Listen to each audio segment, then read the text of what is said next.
तो कहते हैं संघर्ष में आदमी अकेला होता है, लेकिन जब सफलता मिलती है तो दुनिया उसके साथ होती है।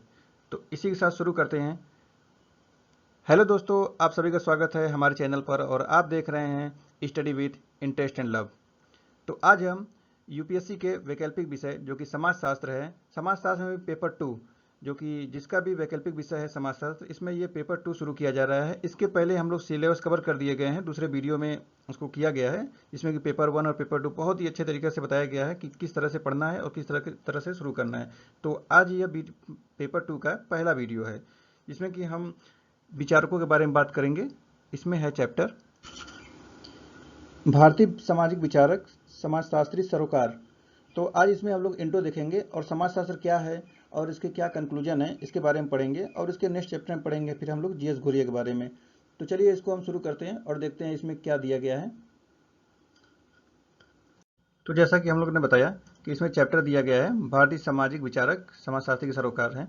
तो इसमें हम लोग समाजशास्त्र क्या है और समाजशास्त्र के बारे में पढ़ेंगे। तो चलिए आगे देखते हैं कि क्या लिखा हुआ है।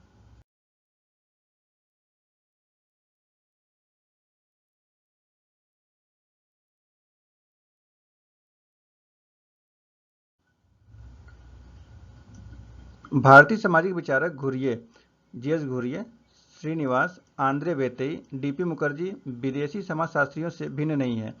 यदि Auguste Comte, Spencer, Durkheim Weber और कार्ल मार्क्स अपनी यूरोपीय समाज और इतिहास की उपज थे, तो भारतीय समाज और इतिहास की पैदाइश थे। मूल में सामाजिक विचारक चाहे किसी भी देश के हो, किसी भी काल के हो, तत्कालीन समाज की मोहर उन पर अवश्य होती हैं। वे बुनियादी रूप से समाजशास्त्री होते हैं। दूसरे शब्दों में कहें तो यदि वेबर एक समाजशास्त्री थे तो घुरिये ये सभी अर्थों में समाजशास्त्री थे। हम इन विचारकों की तुलना नहीं करना चाहते, केवल यही कहना चाहते हैं कि इन विचारकों ने अपने देश की सामाजिक व्यवस्था और उसकी प्रक्रियाओं को समझने का प्रयास किया है, और यही सब कुछ समाजशास्त्री करता है। कहने का तात्पर्य यह है कि उनकी कोई तुलना नहीं किया जा रहा है कि जो यूरोपीय समाजशास्त्री हैं उनकी कोई तुलना नहीं किया जा रहा है, लेकिन यहाँ के जो समाजशास्त्री जो भारतीय विचारक हैं उनके बारे में कहा जा रहा है कि उनसे भी ये कम नहीं है। यहाँ के बारे में भी इन्होंने इतिहास के बारे में और समाजशास्त्र के बारे में बताया है। तो अब आगे दिया गया है यहाँ पर कि समाजशास्त्र किसे कहते हैं। तो यहाँ पे है कि हम कहते हैं कि घुरिये, श्रीनिवास, AR देसाई और DP मुखर्जी ने जो कुछ कहा और लिखा है, प्रतिपादित किया है, वह समाजशास्त्र का क्षेत्र है। तो प्रश्न उठता है, आखिर समाज क्या करता है, इसके अध्ययन का मुहावरा क्या है। इन प्रश्नों के उत्तर देना कठिन है। कठिन इसलिए है, कोई भी समाजशास्त्री विचारक समाज की स्पष्ट परिभाषा नहीं देता। ऐसी स्थिति में इन भारतीय विचारकों ने जो कुछ लिखा है उसी के आधार पर हमें समाजशास्त्र की परिभाषा देनी होगी। यहाँ पर आगस्ट कांट 1798 से 1857 को समाजशास्त्र का जनक समझा जाता है। उन्होंने कहा है कि समाज विज्ञानों में कोई भी ऐसा समाज विज्ञान नहीं है जो संपूर्ण समाज का अध्ययन कर सके। अर्थशास्त्र, राजनीति शास्त्र, इतिहास आदि समाज का अध्ययन अपने अपने संदर्भ पर्सपेक्टिव में करते हैं। अर्थशास्त्र उत्पादन, विनिमय और उपभोग को अपना नजरिया बनाकर चलता है। राजनीति शास्त्र शक्ति यानी पावर को अपने अध्ययन का केंद्र मानकर चलता है। लेकिन कोई भी ऐसा समाज विज्ञान नहीं है जो समाज को उसके संपूर्ण रूप में देखने का प्रयास करता हो। इस अभाव ने ऑगस्ट काम्ट के समाजशास्त्र को विकसित करने के लिए प्रेरित किया है। तो इसमें कहते हैं कि अतः समाजशास्त्र एक ऐसा समाज विज्ञान है जो समाज का संपूर्ण रूप से अध्ययन करता है और समाज के विभिन्न भागों में जो पारस्परिक संबंध है उनका विश्लेषण करता है।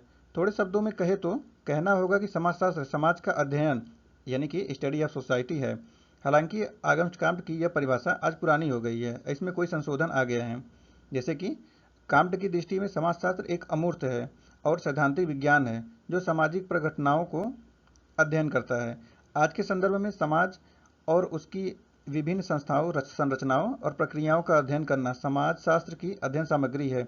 अब दूसरे शब्दों में अगर कहे तो जैसे कि समाजशास्त्र अंतःक्रियाओं, सामाजिक समूहों और सामाजिक व्यवहार का विज्ञान है। इसका फोकस सामाजिक व्यवस्था और सामाजिक प्रक्रियाएं होती हैं। समाजशास्त्र वैयक्तिक विश्वासों और व्यवहार पर ध्यान नहीं देता। कुल मिलाकर समाजशास्त्र चाहे यूरोप का हो या भारत का, एक समाज विज्ञान है और इस नाते वह सामाजिक व्यवस्थाओं और प्रक्रियाओं का अध्ययन करता है। दूसरा समाजशास्त्र एक ऐसा समाज विज्ञान है जिसका सरोकार संपूर्ण समाज से होता है। तीसरा समाजशास्त्र एक अमिश्रित विज्ञान है, इसका व्यवहारिक विज्ञान से कोई ताल्लुक नहीं है। यह सब होते हुए भी समाजशास्त्र समाज के बारे में संपूर्ण ज्ञान प्राप्त करता है। वे लोग आज जो समाज में क्रांति लाना चाहते हैं, उन्हें सुधार करना चाहते हैं, इस समाजशास्त्री ज्ञान का लाभ उठा सकते हैं। आगे देखते हैं, जैसे कि अब यहाँ है कास्ट नहीं है, काम्ट है। काम्ट की दृष्टि में समाजशास्त्र का एक अमूर्त प्रघटनाओं का अध्ययन करता है। जैसे आज समाजशास्त्र में विभिन्न प्रक्रियाओं का अध्ययन है। जैसे समाजशास्त्र के सामग्री,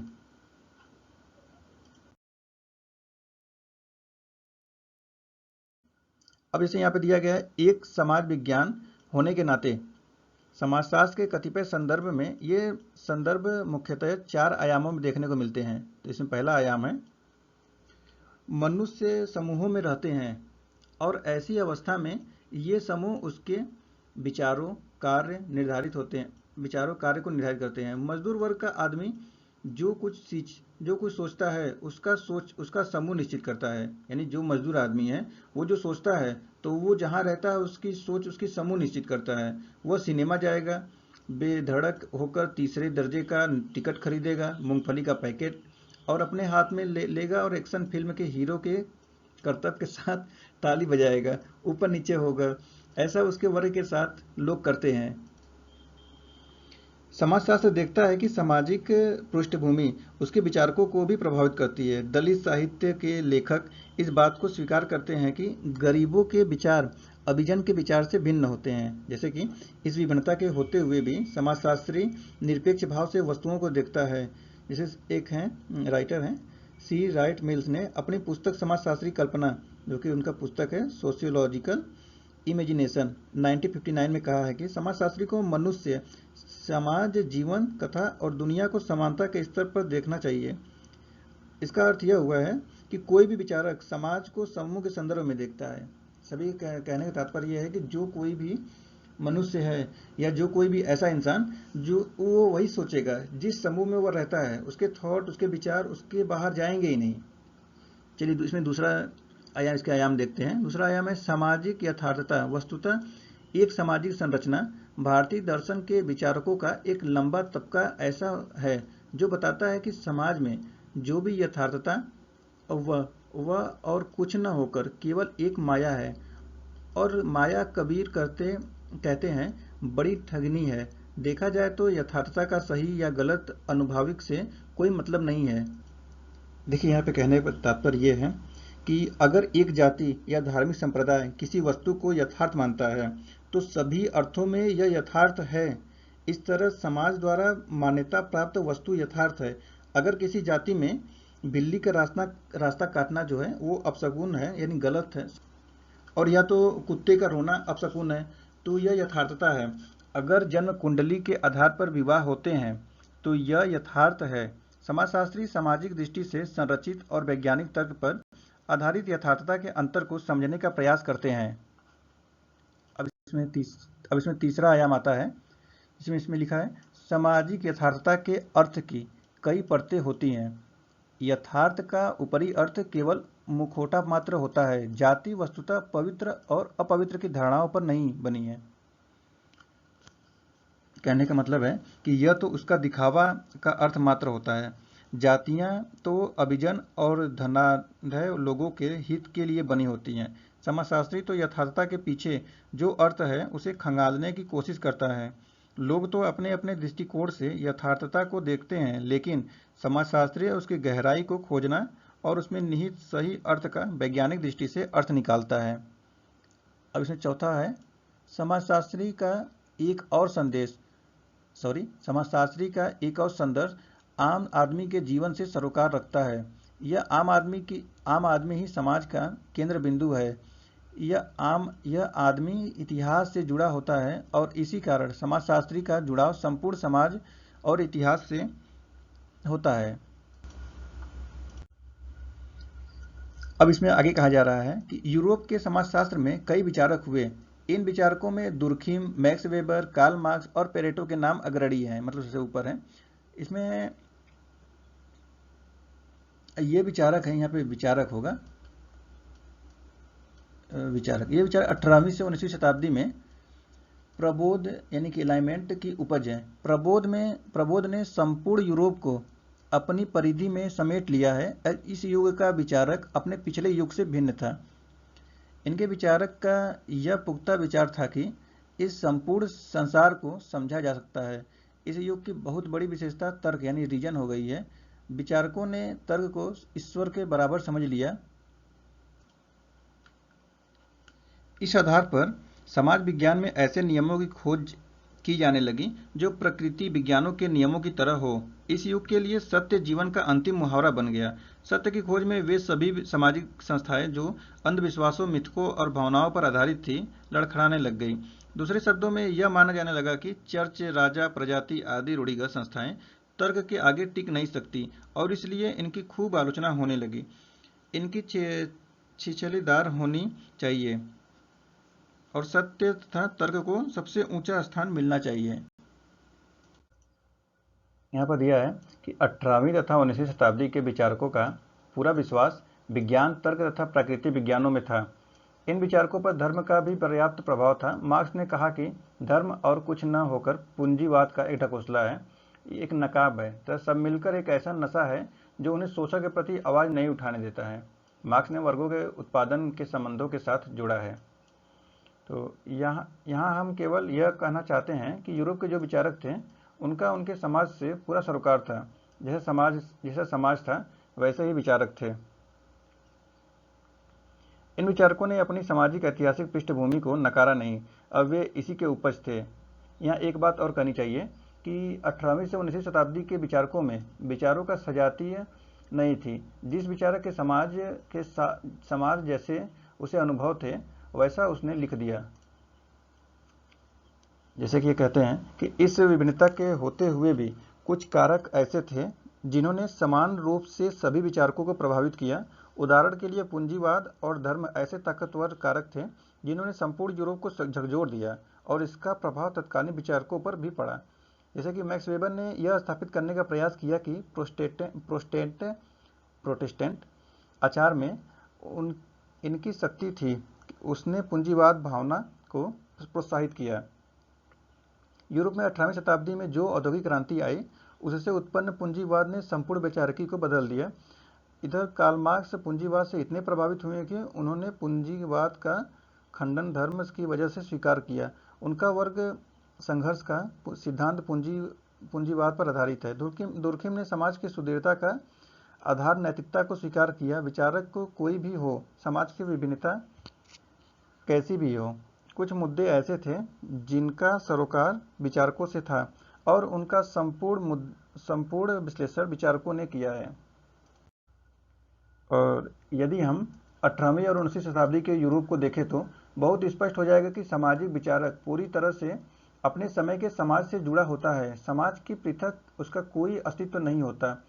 यह आवश्यक नहीं है कि विचारक अपने समय की विचारधारा, मूल्य और नैतिकता के समर्थन में ही लिखे, वह प्रतिक्रियावादी भी हो सकता है। जब हम भारतीय समाजशास्त्री विचारकों पर लिखते हैं तो स्पष्ट है हम यह कहना चाहते हैं कि इन विचारकों पर अपने समय का पूरा प्रभाव था।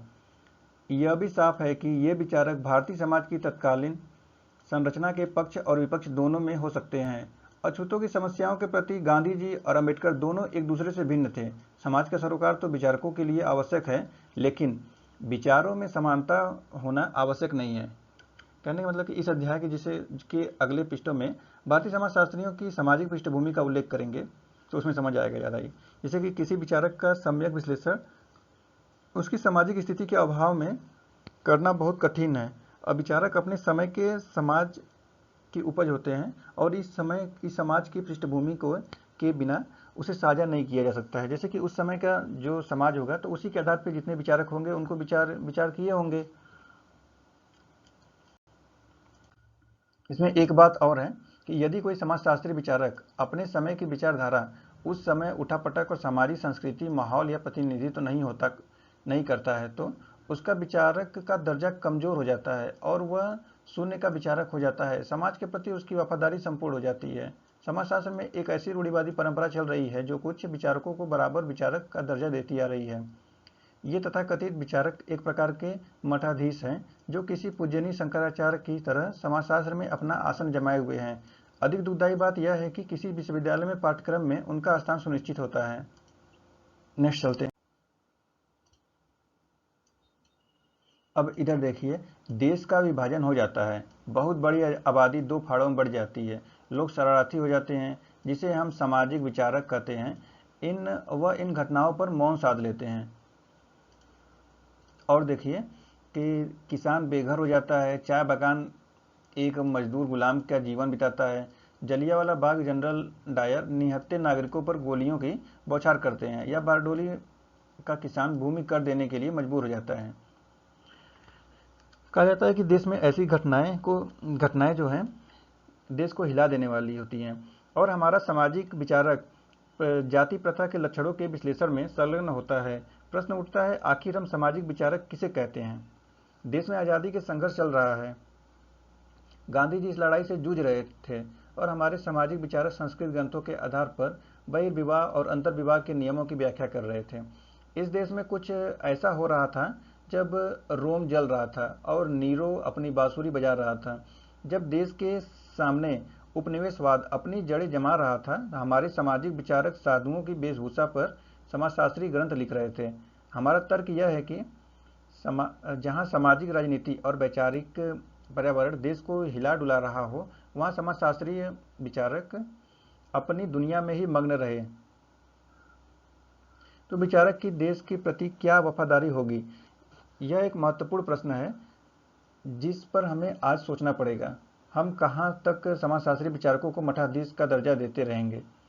इस सिलसिले में एक और बात कहनी चाहिए कि किसी भी विचारक का सबसे बड़ा उत्तरदायित्व तो यह है कि समाजशास्त्र को एक ज्ञान शाखा के रूप में विकसित करें। समाजशास्त्र की प्रकृति ज्ञान को संचयी बनाने की है। एक विचारक पूर्ववर्ती विचारकों के कंधों पर खड़ा रहता है और विचारकों की यह श्रृंखला बनती ही जाती है।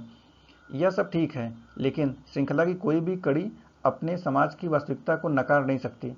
समाज सबसे ऊपर है और इससे ऊपर कोई नहीं। जिन्हें हम समाजशास्त्र के जनक विचारक या संस्थापक विचारक कहते हैं, उन्होंने भी समाज की इस प्रधानता को स्वीकार किया है। अगर हम बात करें तो इस पुस्तक में हम कतिपय भारतीय समाजशास्त्री विचारकों पर विस्तार पूर्वक लिखेंगे, और कौन से समाजशास्त्री विचारक सर्वमान्य रूप से स्वीकृत हैं बताना कठिन है। इस तरह की कवायद हाल में कोई हुई है इसका हमें संज्ञान नहीं है। फिर भी मोटे रूप से में सभी Ghurye, Srinivas, A.R. Desai, Louis Dumont और आंद्रे बेतई की गिनती उन विचारकों में मानते हैं जिन्होंने भारतीय समाज के बारे में अपने विचार रखे हैं। यह महत्वपूर्ण तथ्य है कि विदेशी विचारकों ने भी भारतीय समाज पर अपनी टिप्पणी की है। इस समाज पर उनका भी समाजशास्त्री विश्लेषण है। अगर हम भारत में समाजशास्त्र की शुरुआत सर पैट्रिक गेट्स से माने तो कहना पड़ेगा कि उन्होंने 1919 में बंबई में विश्वविद्यालय में इस विषय को शुरू किया। वे स्कॉटलैंड के रहने वाले थे। इसका मतलब हुआ कि इस समाज विज्ञान का इतिहास भारत में आज लगभग 100 वर्ष का होने आया। किसी भी विज्ञान के इतिहास में एक शताब्दी का होना बहुत बड़ी बात है। भारत ने तो इन 100 वर्षों के कई उलटफेर देखे हैं। इस अवधि में भारतीय समाज ने कई पहाड़ों की ऊंचाई को नापा है। इस उतार चढ़ाव को समाजशास्त्री विचारकों ने देखा है, समझा है।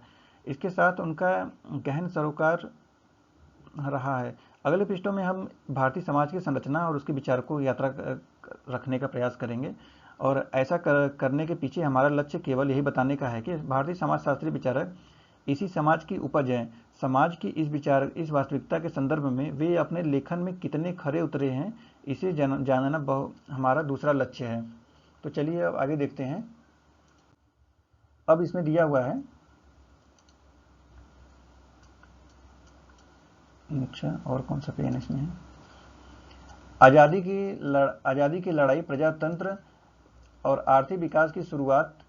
यहाँ पे आज़ादी की लड़ाई और प्रजातंत्र आर्थिक विकास की शुरुआत कैसे हुआ है, तो यहाँ पर दिया है सन 1857 का विप्लव भारत की आज़ादी की लड़ाई की शुरुआत था। यह लड़ाई ब्रिटिश उपनिवेशवाद के खिलाफ थी और इसके बाद एक आंदोलन होते रहे। गांधी जी के नेतृत्व में अखिल भारतीय कांग्रेस कमेटी ने इस लड़ाई को पूरे दमखम के साथ लड़ा। कांग्रेस ने सत्याग्रह और अहिंसा को अपनी इस लड़ाई की रणनीति बनाया। कांग्रेस ने इस संपूर्ण लड़ाई की अवधि में कुछ नीतियों को बनाया जो आज भी भारतीय राजनीतिक विचारधारा की अंग है। कहा जाए इसमें कांग्रेस ने इस संपूर्ण लड़ाई की अवधि में कुछ नीतियों को बनाया जो आज भी भारतीय राजनीतिक विचारधारा की अंग है। मतलब कांग्रेस ने जो बनाया था वो आज भी राजनीतिक विचारधारा में अंग है। जैसे कि कांग्रेस ने प्रस्ताव पारित किया कि जब देश आज़ाद हो जाएगा तब उसे एक राष्ट्र के रूप में विकसित किया जाएगा। राष्ट्र राज्य यानी नेशन और स्टेट की भावना तब हमारी आज़ादी की लड़ाई में निहित थी। सन 1930 के लगभग यह भी निश्चित किया गया था कि हमारी संपूर्ण गतिविधियां प्रजातांत्रिक पद्धति से चलेंगी। अभिव्यक्ति की आज़ादी सभी को होगी। गांधी जी गरीब तबके के हिमायती थे। इसी कारण उन्होंने स्वतंत्रता संग्राम में सभी वर्गों की भागीदारी सुनिश्चित की। जब संविधान बनाने के लिए सभा बनी तब इसने कांग्रेस द्वारा पारित सभी नीतियों को औपचारिक रूप देने का प्रयास किया। कांग्रेस ने आज़ादी की लड़ाई में एक ऐसी विचारधारा पैदा की जिसमें आम लोगों की भागीदारी थी। सन 1930 से 1940 के दशकों में जब मार्क्सवाद इस आंदोलन में कूदे तब कांग्रेस ने देश को समाजवादी विचारधारा से परिचित कराया। अब कहा गया कि कृषकों की माली हालत में सुधार होना चाहिए। इसका एकमात्र विकल्प भूमि सुधार था। तो चलिए अब इसमें देखते हैं धर्मनिरपेक्ष का आग्रह और सांप्रदायिकता का विरोध। इसमें गांधी जी ने आज़ादी की लड़ाई के दौरान इस तथ्य पर जोर दिया कि भारत जैसे देश में जहां कई जातियां, क्षेत्र हैं, धर्म है, भाषाएं और बोलियां हैं, धर्मनिरपेक्ष ही हमारे जीवन का मुहावरा हो सकता है। हमारी संपूर्ण नीतियां इसी के इर्द गिर्द घूमनी चाहिए। इस लड़ाई में उन्होंने सांप्रदायिकता का भी भरपूर विरोध किया। वे उपनिवेशवाद के कट्टर विरोधी थे। यहाँ हम गांधी जी पर कोई निबंध नहीं लिख रहे हैं, न ही हम आज़ादी की लड़ाई का कोई ब्यौरा देना चाहते हैं। बस इसमें हम केवल यही आग्रह करना चाहते हैं कि भारतीय समाज की आज जो पृष्ठभूमि है उसकी बनावट के पीछे हमारे इतिहास की पूरी भूमिका है। आज हमारी जो भी नीतियां हैं, धर्म, जाति, गांव और शहर के बारे में जो भी विचार हैं, वे कोई रातों रात नहीं बने हैं, न ही संविधान ने इन्हें हमारे ऊपर थोपा है। इसके पीछे हमारा इतिहास है, परंपराएं हैं, मिथक और संस्कृतियां धरोहर हैं। हम यह भी कहना चाहते हैं कि हमारे समाजशास्त्री विचारकों पर इस संपूर्ण संरचना का प्रभाव होना चाहिए। चलिए आगे देखते हैं। अब आगे आता है कि भारतीय समाज में खंडन और विविधता कैसे है। अपने लंबे इतिहास में भारतीय समाज कभी भी सजातीय नहीं रहा। इसमें अपार विविधता है। इसी कारण इस समाज को एकाधिक समाज कहते हैं। यहाँ कोई राष्ट्रीय संस्कृति यानी नेशनल कल्चर नहीं है। इस देश की मुख्य धारा प्रजातंत्र, पूंजीवाद, समाजवाद और धर्मनिरपेक्षता की है। वैज्ञानिक विचारधारा इसका निर्णायक मुहावरा है। कहने का मतलब है कि इस मुख्य धारा की परिधि में इस समाज में खंडन और विविधता भी है। यहाँ सन 1941 की जनगणना के अनुसार कोई 3000 से अधिक जातियां थीं। जातियों की यह संख्या आज बढ़ गई है। दूसरा, यहाँ गरीबों की संख्या अधिक है जो 2 समय रोटी खाने की जुगाड़ नहीं कर पाते। इधर अमीर है जिनके जीवन में उपभोक्तावाद चरम सीमा पर है। गरीब और अमीर, अभिजन और आम आदमी, ये सब इस समाज के विखंडन है। हमारे समाज की संरचना की इस विशेषता को कोई भी समाजशास्त्री विचारक नज़रअंदाज नहीं कर सकता, चाहे वे विचारक इस देश के हो या विदेश का। भारत की एक और विशेषता इसकी विविधता है यानी डाइवर्सिटी। यह डाइवर्सिटी अनेक धर्मों, जातियों, संस्कृति, क्षेत्रों, भाषा, बोलियों में देखी जा सकती है। एक व्यक्ति या समूह अपनी विविधता में रहकर भी देश की मुख्य धारा का अंग हो जाता है। इसे राष्ट्रीय एकीकरण कहते हैं। यह सब इस देश को राष्ट्र राज्य का दर्जा देते हैं। चलिए आगे देखते हैं। अब आता है इसमें रचनात्मक कार्य। तो यहाँ पर है, यह देश गाँव का है। हाल में जो आंकड़े हमें नेशनल सैंपल सर्वे से प्राप्त हुए हैं, इसके अनुसार देश की सकल आय में उद्योगों से प्राप्त होने वाली आयु कृषि से ज़्यादा है। यह सही है, लेकिन देश की कुल आबादी का बड़ा भाग गांव में रहने वाले लोगों का है। यहाँ तक हमारे उद्योग पहुँच नहीं है, लेकिन सबसे महत्वपूर्ण तो लोग हैं और उनकी अनदेखी नहीं हो सकती है। कहने का तात्पर्य है कि आज़ादी की लड़ाई में शहरों की अपेक्षा गांव के लोगों की भागीदारी सबसे ज़्यादा थी। फिर भी कृषक आंदोलनों में किसानों ने बहुत तादाद में देसी राजाओं, जमींदारों, ठाकुरों और नवाबों का विरोध किया। गांधी जी ने कहा कि यदि हमें आज़ादी के बाद एक सशक्त राष्ट्र बनाना है तो हमें रचनात्मक कार्य करना पड़ेगा।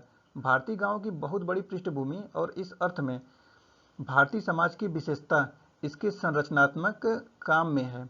रचनात्मक कार्य को स्पष्ट करते हुए आज़ादी की लड़ाई लड़ने वाले हमारे नेताओं ने कहा कि हमें गांव के लोगों को बुनियादी शिक्षा देनी होगी, हमें कुटीर उद्योग को बढ़ावा देना होगा, गांवों में बेरोजगारी दूर करने के लिए चरखा और खादी को अपनाना होगा, विदेशी माल को छोड़ना होगा, शराब की आदत को त्यागना पड़ेगा, छुआछूत को समाज से दूर करना होगा, जिसे हम सुधार आंदोलन कहते हैं। इसका प्रारंभ आज़ादी की लड़ाई में भी हो रहा था। जैसे कि देश को राष्ट्र राज्य बनाने के लिए रचनात्मक कार्य का कोई विकल्प नहीं है। कुछ ऐसा ही गांवों के उत्थान के बारे में इस देश में सोचा जाता रहा है। एक प्रकार से यही हमारी राष्ट्रीय वैचारिकी रही है। बाद में चलकर सन 1950 में जब हमने पंचवर्षीय योजनाएं बनाई, तब यही वैचारिकी हमारे दिमाग में थी। कहते हैं कि जब गांधी जी को हमारे संविधान का कच्चा मसौदा बताया गया, तब उन्होंने कहा कि इस संविधान में गांवों का क्या स्थान है, कोई नहीं। यह सुनकर गांधी जी हतप्रभ रह गए और इसके परिणाम स्वरूप पंचायती राज की योजना ने मूर्त रूप दिया। कोई भी विचारक जो भारतीय समाज पर लिखता है, उसे यहाँ के गांव पर स्याही की कई दवातें उड़नी पड़ेगी। यही सब बातें हैं जो अभी हम लोगों ने कहा है, उसी एक प्रकार से हमारी राष्ट्रीय वैचारिकी है, इसे बताया गया है।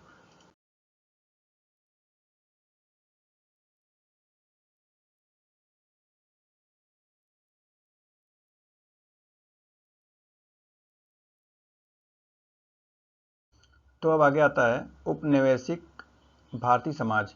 तो निकोलस डिक्स ने हाल में छपे अपने एक लेख में कहा है कि ब्रिटिश राज के 19वीं शताब्दी के अंतिम भाग में एक समय आया जब राज्य ने मानव शास्त्र को अपने साम्राज्य की नींव बनाने का आधार माना।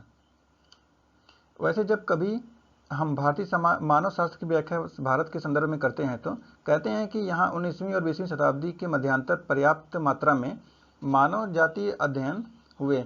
डिक्स भारत को इस अर्थ में मानव जाति राज्य कहते हैं। इसका अर्थ है भारतीय समाज एक जातीय समाज है। इस विचारधारा के प्रणेता हर्बर्ट रीजले थे। यहाँ कहा रहा है कि यहाँ पे हुआ लिखा है कि हुआ इस तरह की 1857 के विद्रोह ने ब्रिटिश उपनिवेशवाद को संकट में डाल दिया। मैक्स मुलर ने इस विद्रोह की व्याख्या करते हुए कहा कि जाति व्यवस्था पवित्र और अपवित्र की धारणा पर बनी है, और जब सिपाहियों को गाय की चर्बी से बने कारतूस को अपने दांतों से तोड़ना पड़ा, तब उन्हें लगा कि जैसे उनका संपूर्ण धर्म भ्रष्ट हो गई है। मुलर की इस भावना को हटन ने अपने आगे बढ़ाया और इस भांति इस युग में जाति का अध्ययन महत्वपूर्ण बन गया। अब यह स्थापित हो गया कि जाति न केवल एक धार्मिक संस्था है, यह सामाजिक संरचना भी है। अतः कभी भी भारतीय समाज की चर्चा होती है तो जाति को नकारा नहीं जा सकता है। अब यहाँ पर है भारतीय सामाजिक संरचना का मुख्य आधार जाति है। यहाँ पर औपनिवेशिक काल में जो ब्रिटिश शासन रहा है उससे जुड़ा हुआ संपूर्ण ज्ञान वस्तुतः मानव शास्त्र या मानव जाति अध्ययनों से जुड़ा हुआ है। जब रीजले ने भारत के लोगों पर अपनी पुस्तक लिखी, तब उन्होंने उल्लेख किया कि ब्रिटिश राजा को भारत के बारे में जो भी ज्ञान था वह उन्हें ब्राह्मणों से प्राप्त हुआ था। यह ब्राह्मण ही थे जिन्होंने द्विज की अवधारणा को रखा था। मतलब यह हुआ कि कर्म ही मनुष्य के जन्म को निर्धारित करता है। अगर अच्छा कर्म किया तो ब्राह्मण जाति में ही अगला जन्म होगा, ऐसा ब्राह्मण कहते थे। रिजले एक लेखक हैं। रिजले ने भारत के लोगों की मनोभावना को व्यक्त करते हुए कहा था कि भारत की प्रभावी जाति ब्राह्मण ही है, मतलब जो भारत के प्रभाव वाली जाति है वो ब्राह्मण ही है, मतलब बहुत प्रभावशाली अच्छे किस्म के लोग। अब इसमें आगे कहा जा रहा है कि सन 1991 की जनगणना की प्राप्तियों को रिजले ने 1908 में संशोधित करके द पीपल ऑफ इंडिया यानी द पीपल ऑफ इंडिया 1908 में पुनः रखा, और उन्होंने इस पुस्तक में एक नया अध्याय जोड़कर कहा कि अगर भारत में किसी राष्ट्र राज्य की स्थापना होनी हो तो जाति व्यवस्था का एक विघटनकारी यानी डिवाइजिव संस्था होगी, विघटनकारी। इस कथन ने बाद में चलकर पाकिस्तान बनाने की मांग को बदल दिया। इसमें कहा जा रहा है कि जैसे कि पाकिस्तान की मांग बदल गया, तो इस विश्लेषण में हम इस तथ्य पर जोर देना चाहते हैं कि संपूर्ण उपनिवेश काल में अंग्रेजों के लिए धर्म और जाति विवादास्पद मुद्दे रहे। इनका प्रभाव समाजशास्त्री विचारकों को पढ़ना स्वाभाविक था, क्योंकि 19वीं और 20वीं शताब्दी के प्रारंभ में एक और घटना इस देश में हुई। समाज सुधार आंदोलनों ने विशेष करके हिंदू जातियों में क्रांतिकारी परिवर्तन की पहल की। सती प्रथा, बाल विवाह और वैधव्य जैसी अमानवीय प्रथाओं पर इस आंदोलन ने निशाना साधा। राजा राममोहन राय, सैयद अहमद खां, केशव चंद्र सेन, ज्योतिबा फूले, नारायण गुरु आदि ने एक नए सांस्कृतिक वैचारिक आंदोलन का सूत्रपात किया। धर्म के क्षेत्र में इस आंदोलन ने मूर्ति पूजा का विरोध किया और कहा कि धार्मिक कर्मकांड को बहुत सरल तथा सामान्य बना देना चाहिए। इस आंदोलन ने धार्मिक व्यापकता पर जोर दिया। किसी भी संस्था और प्रथा की प्रासंगिकता को इस आंदोलन ने तर्क तथा विवेक की कसौटी पर कसने की सलाह दी। अब आगे आता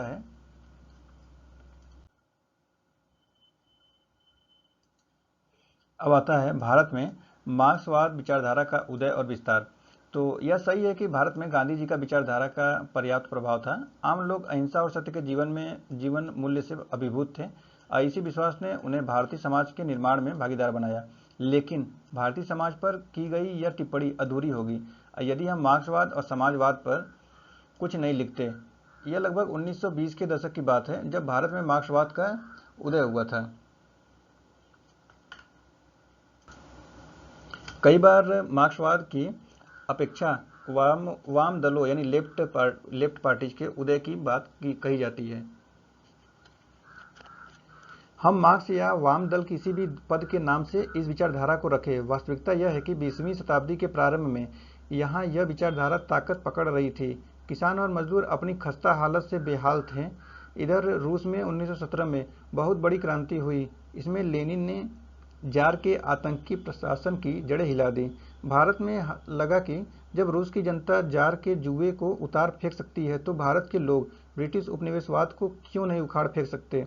1920 के दशक में हजारों युवकों ने अपने आप को संगठित किया और विपिन चंद्र पाल, डांगे आदि विचारकों ने मार्क्सवाद पर डटकर लिखा। स्वयं नेहरू जी समाजवाद की विचारधारा से प्रभावित थे।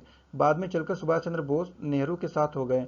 आगे चलकर कई विचारक जो मार्क्स के विचारधारा से प्रभावित थे, उन्होंने 1920 से 30 के दशक में मार्क्सवादी राजनीतिक दलों की स्थापना की। अब मार्क्सवादियों ने किसानों और मजदूरों को संगठित करके इस विचारधारा को आगे बढ़ाया। तो चलिए अब इस पर ये चैप्टर में इसका निष्कर्ष देखते हैं कि निष्कर्ष क्या है। तो यहाँ पे कंक्लूजन उपसंहार है। कंक्लूजन मतलब वही निष्कर्ष है। सामान्यतः यह माना जाता है कि कोई भी विचारक यदि वह ईमानदार है तो अपने समय का दर्पण होता है। जैसा समाज होता है वैसा ही विचारक भी होता है। अगर विचारक में खोट है तो उसमें समाज के प्रति प्रतिबद्धता का अभाव होता है, तब उसकी वफादारी संदेहपूर्ण हो जाती है। यह सब कहना ठीक है, लेकिन कठिनाई तब आती है जब समाज का इतिहास रंगारंग होता है। कहने का तात्पर्य यह है कि इससे कई तरह के लोग होते हैं कि कई विचारधाराएं होती है, मूल्यों में परस्पर विरोध होता है, तब विचारक भी खंडित हो जाता है। एक बात और है, कोई भी विचारक शून्य में नहीं रहता, उसके स्वयं के मूल्य होते हैं। वह लिखते हैं समय अपने मूल्यों से मुक्त नहीं हो पाता।